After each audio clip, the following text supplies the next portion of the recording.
Bienvenue à tous pour cette réunion Tupperware. Nous avons ici présent Marion Séclin et non Seclin à faire très attention à la prononciation. Elle va nous présenter aujourd'hui ses petits Tupperware. Bonjour Marion. Bonjour. Alors, on le sait, on est dans une phase écologique. L'écologie, c'est devenu la principale source d'angoisse du monde. On a souvent tendance à vouloir aller vers des Tupperware en plastique. Malheureusement, le plastique, même s'il est réutilisable, ne se recyclera pas. Évidemment. Donc, je vous conseille d'aller plutôt vers des Tupperware en métal. Et en verre. Voilà. À bientôt. Eh bien bonjour. Aujourd'hui, déjà on espère que vous allez bien, c'est très important. Est-ce que vous allez bien ? Oui, ça va, mais ma copine m'a dit que j'avais un micro-pénis, donc bof. Ah ouais, non c'est chaud quand même. Ouais, c'est pas simple. Donc aujourd'hui on est avec Marion parce que en fait j'avais envie qu'on parle de ce métier qui est créateur, youtubeur. Ouais, créatrice de contenus divers sur différentes plateformes. C'est long comme...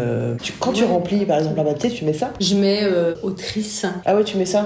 comédienne scénariste. Parce qu'en vrai, on fait du jeu et on fait de l'écriture des choses qu'on joue. Bref, on avait envie de parler un petit peu de ce métier-là et de toutes les choses dont on ne parle jamais. Je sais pas trop pourquoi les gens parlent pas de ça, mais peut-être toi tu sais. Peut-être aussi, je pense que c'est un métier vu par la plupart des personnes comme glamour. Oui. Et si on venait raconter la réalité derrière sur la manière dont on est contacté, pourquoi on est contacté, les retours qu'on a des communautés qui nous suivent, les gens vont se dire attends, non mais moi je veux que le glamour. Hein. C'est ça. Moi je veux que les paillettes, le tac-tac, tu vas dans un hôtel 5 étoiles, c'est tout. Je sais pas si c'est parce que ça intéresse pas les gens ou si c'est parce que finalement les gens se demandent jamais quelle économie existe derrière un métier qu'ils connaissent pas. Mais c'est pas qu'une histoire d'économie aussi, c'est tout l'univers, tu vois, d'internet. Qu'est-ce que ça fait d'être sur internet ? Qu'est-ce que ça fait d'être un peu connu à différentes échelles, etc. Mais il y a quelques temps, quand je vous avais demandé de nous poser des questions sur ce sujet-là, ces sujets-là, et qu'est-ce qui pourrait vous intéresser. Je sais pas si c'est clair. Si, c'est clair. Ça donne pas C'est envie. parti. Ouais, ok. Non, pardon. Pas de Parce soucis. que moi j'ai besoin Ouais, tout ça non, je comprends, t'as besoin de punch et tout. Ouais. C'est parti!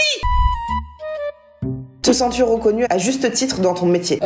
Non pas parce que je ne suis pas reconnue, parce que c'est faux. Ma communauté est plein de personnes très cool, très chouettes. Par contre, pour le métier que je fais, purement factuel, c'est-à-dire créer du contenu, écrire du contenu, jouer du contenu, jamais les instances un peu plus au-delà, genre la presse traditionnelle, le cinéma, la télé, ne reconnaît la valeur du travail. Pour les gens, comme la plateforme c'est le web, bah c'est de la merdouille. Ouais, c'est ça. Et toi ? Quand je dis je fais des vidéos sur internet et je suis actrice, les gens retiennent je suis actrice. Parce que les vidéos sur internet, c'est vraiment très connoté. En fait, il y a ce truc de, on a l'impression que parce qu'on partage notre vie, notre intimité, ça ne demande pas de travail. Ouais, c'est et ça. donc, on va pas nous applaudir non plus pour faire un truc que tout le monde pourrait faire. C'est Sauf ça. qu'en fait, c'est pas du tout ça ce métier. T'as aussi ces trucs qui gênent vachement les gens, c'est qu'on gagne notre vie avec. Ouais. Qu'a priori, il n'y a pas d'études classiques pour le faire. Genre, on n'a pas un doctorat en réseaux sociaux. Donc, pour la plupart des personnes, un métier qui ne demande pas de diplôme, mais uniquement du travail, n'a pas de valeur humaine. Ouais, c'est ça. Il suffit juste qu'on poste notre cul en photo, Voilà. on a des sous, basta. C'est ça. Votre métier affecte-t-il votre santé mentale ? Oui, ou alors ma santé mentale affecte mon métier, je ne saurais dire. Des moments où par exemple j'ai un petit coup de mou à titre personnel,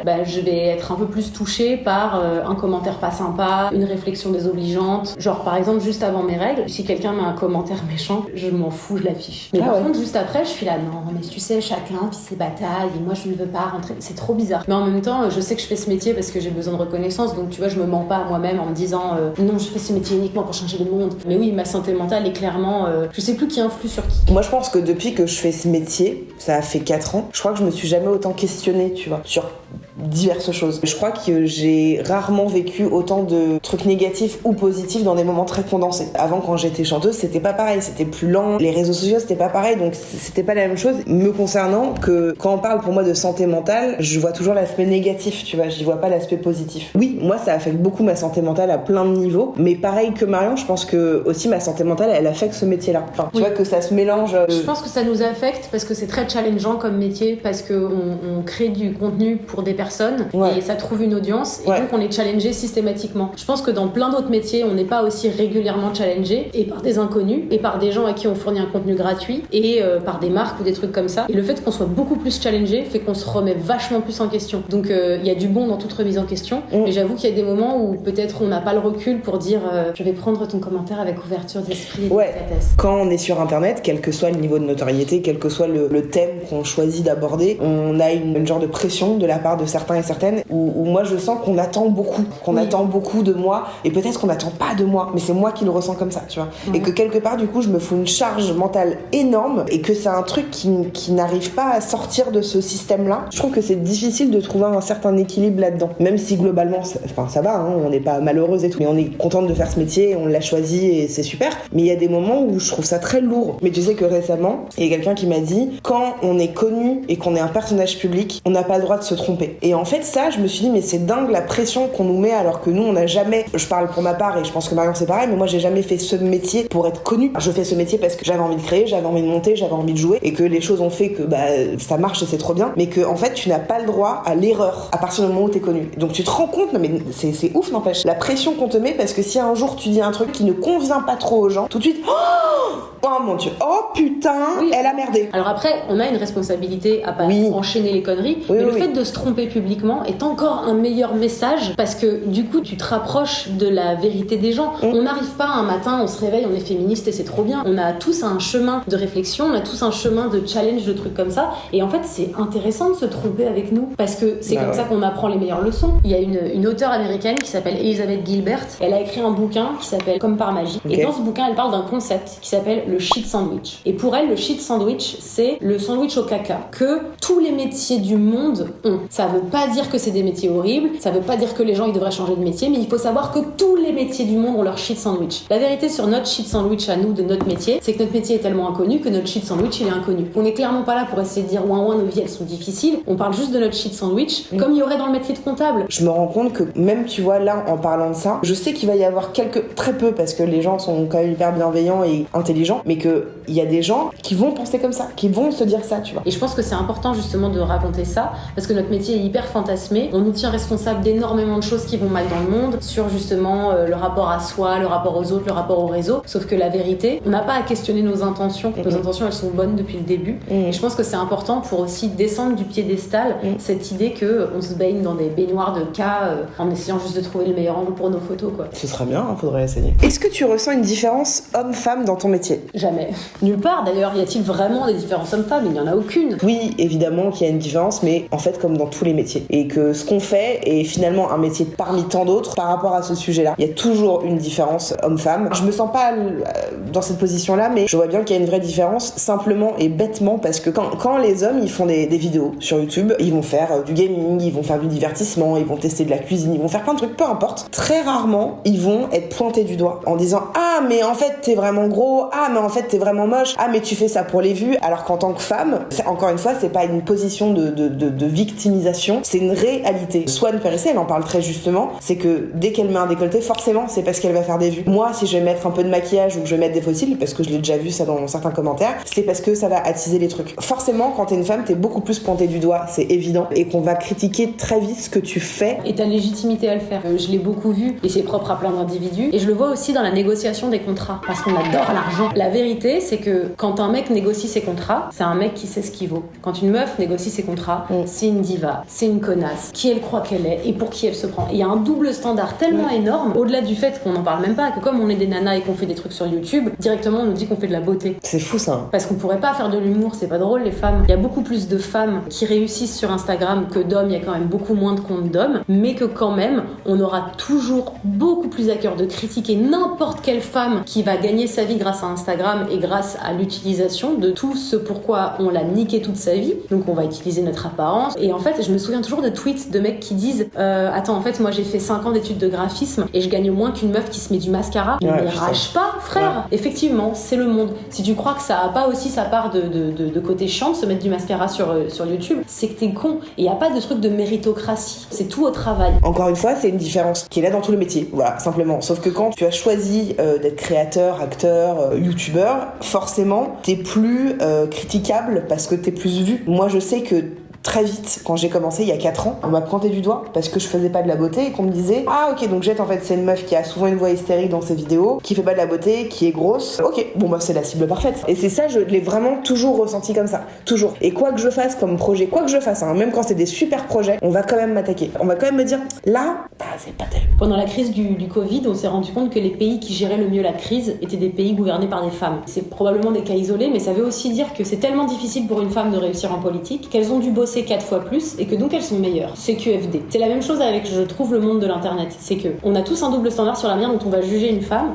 mais moi je vois des vidéos de gars qui pètent dans une boîte et les gens applaudissent au ralenti, ils écrivent génie. Nous on passe des heures et des heures et des heures sur des vidéos et les gens diront en fait c'est juste de la merde et t'es là ok, mais on m'en demande quand même vachement. Ouais. Alors il y a des femmes qui arrivent à s'en sortir, mais on les compte encore sur les doigts de la main et que c'est pas une norme et qu'on va d'abord regarder le genre de la personne avant de se dire est-ce que la qualité de son travail, est-ce que ça me parle, est-ce que ça me parle pas. On fait toujours ce qu'on fait avec derrière la tête le truc de se dire ah putain si j'étais un homme. Quelle est la chose la plus dure selon toi dans ce métier? Trouver le juste milieu entre ce en quoi je crois vraiment du fond de mes tripes et ce qui me fait gagner de l'argent. Genre c'est des questionnements que je me pose quotidiennement. Parce que je crois que la chose la plus précieuse que j'ai, c'est la confiance que j'ai avec les gens qui me suivent. Ils me font confiance, ils ont bien vu que j'étais pas un homme sandwich avec des publicités recto verso, que je choisissais les choses avec beaucoup d'exigences, mais j'ai toujours hyper peur à partir du moment où je vais gagner ma vie, comme si j'avais honte de gagner de l'argent parce que non, pourquoi je ferais ça? Tu vas arriver à être cohérente entre ce que tu proposes comme contenu et arriver à être cohérente avec ce que tu proposes comme contenu sponsorisé. Ouais, exactement. Parce que t'as peur de perdre les gens? Parce que j'ai peur qu'ils aient la sensation que je les prends pour des imbéciles ou pour des vaches à lait. Parce que c'est pas le cas. Il y a énormément de règles que je me suis fixées sur les partenariats que je refuse. C'est-à-dire que les marques qui font du pinkwashing, non merci. Ouais. J'ai toujours cette espèce de tiraillement entre comment réussir à gagner ma vie dans un contexte où je veux pas prendre les gens pour des imbéciles. Moi qui suis Marion, on est mis souvent sur des mêmes OP. Et pourtant j'ai des potes dans ce milieu. Mais je crois que c'est la meuf la plus éthique. Et je dis pas du tout ça pour te flatter, mais c'est une réalité. Je trouve que t'es hyper éthique. Dans toutes les marques avec lesquelles tu travailles, je trouve que c'est extrêmement cohérent, tu vois. Bah ça me touche parce qu'en fait je mets vraiment vachement d'énergie à ça. Et c'est ça que je trouve le plus difficile, c'est de réussir à rester sur la même longueur d'onde. Parce que malheureusement, le succès appelle le succès, l'argent appelle l'argent. Et tu peux très vite, tu sais, tomber dans la faille et te dire oh je fais tout et n'importe quoi, de toute façon il y aura toujours quelqu'un qui va être d'accord. C'est quoi toi le truc le plus difficile? C'est la motivation et la créativité. Ouais. Moi c'est vraiment le truc le plus dur parce que je me rends compte que je suis vraiment une meuf qui aime beaucoup rien faire. Et que du coup je peux être très vite happée par ce truc là. Mais même aujourd'hui tu vois, avant que tu viennes je me suis dit oh j'ai trop envie de l'avoir mais j'ai pas envie de tourner. Alors qu'en fait ça prend 2 secondes d'installer ça tu vois. Ouais mais je comprends trop, ce truc là il est assez difficile pour moi et je me rends compte que depuis que j'ai une assistante ça me cadre de ouf parce que soit on se voit pas, mais quand on se voit pendant un temps donné et du coup je me dis je peux pas la décevoir, elle attend des choses de moi donc ça me motive pour travailler. Mais si je ne la vois pas, qu'elle ne m'écrit pas, qu'elle ne m'appelle pas, je vais rien foutre et je vais rester dans mon lit. Et ça c'est vraiment le truc qui me fait peur parce que je me dis si je ne produis pas et je travaillerai plus, on va plus me suivre, les gens vont se désabonner etc. C'est un cercle très vicieux qui peut être très vertueux aussi. C'est sûr que la créativité c'est genre tellement en dents de scie. Non mais c'est difficile de rester d'être constant voilà. Je sais pas si on peut être constant dans la créativité, je sais pas non, si c'est on peut possible. pas parce que pour moi la créativité c'est un organe subalterne, c'est un peu comme nos cycles, c'est pas tous les jours la même chose et heureusement parce que du coup il y a des jours aussi où on est meilleur que d'autres mais il y a aussi des jours où on n'a pas envie et je pense que c'est le plus dur c'est de se dire vas-y c'est pas grave les jours où j'ai pas envie, pourtant on se le répète on s'appelle mutuellement te dire mais moi aussi j'ai pas envie mais t'as raison c'est quoi, faudrait qu'on s'écoute etc. et on n'arrête pas de le dire mais en vrai dans la pratique c'est carrément chaud de réussir à se dire là je suis dans une phase un peu down, je l'accepte. On se déteste, on est là. Votre plus grande satisfaction à faire ce métier? De savoir que je fais bouger les lignes une personne à la fois. Pas de me dire j'ai un impact mondial, je suis invitée à la TV, j'en parle partout, regardez-moi. Mais juste de me dire si j'ai réussi à planter la petite graine dans la tête d'une personne, t'es jamais posé de questions sur les inégalités ou sur le rapport à soi ou quoi que ce soit, et que cette personne après va se dire tiens c'est vrai il y a ça qui est pas hyper logique, comment je vais faire, c'est genre le truc le plus merveilleux du monde. Moi c'est plus ou moins la même chose. En fait le premier mot qui m'est venu c'était apprendre, mais apprendre aux autres comme m'apprendre à moi parce que je vois vraiment depuis 4 ans j'apprends de ouf sur moi, sur tout un tas de choses et je vois que je fais apprendre des choses aussi aux gens et que moi c'est ce qui me motive à faire, c'est de faire apprendre des choses, d'apprendre des choses, de les partager et de faire bouger les choses évidemment. Moi je crois que la plus grande satisfaction c'est ça et c'est aussi me dire que je fais des tests, je teste tout le temps, c'est à dire que je me teste, j'apprends, je me challenge, je merde, je doute et je peux en parler et ça je trouve que c'est aussi hyper satisfaisant en fait tu vois de partager ce truc là et pas d'être dans un truc faux de oui les grosses c'est super et être que là-dedans. Non tu peux aussi dire oui les grosses c'est super mais parfois c'est vrai que j'en ai marre d'être comme ça et en même temps j'adore, enfin tu vois d'être dans une réalité de ce que tu es, ce que tu vis, ce que tu traverses, voilà. Mais c'est la meilleure chose. Voilà. Sans savoir votre revenu, vous en sortez-vous financièrement convenablement? Absolument. Oui. Pourquoi la majorité des influenceuses se prennent au sérieux? Et t'as cette sensation là? Oui mais alors c'est pas elles se prennent au sérieux consciemment en se disant je me prends trop au sérieux. Pour moi il y a tellement eu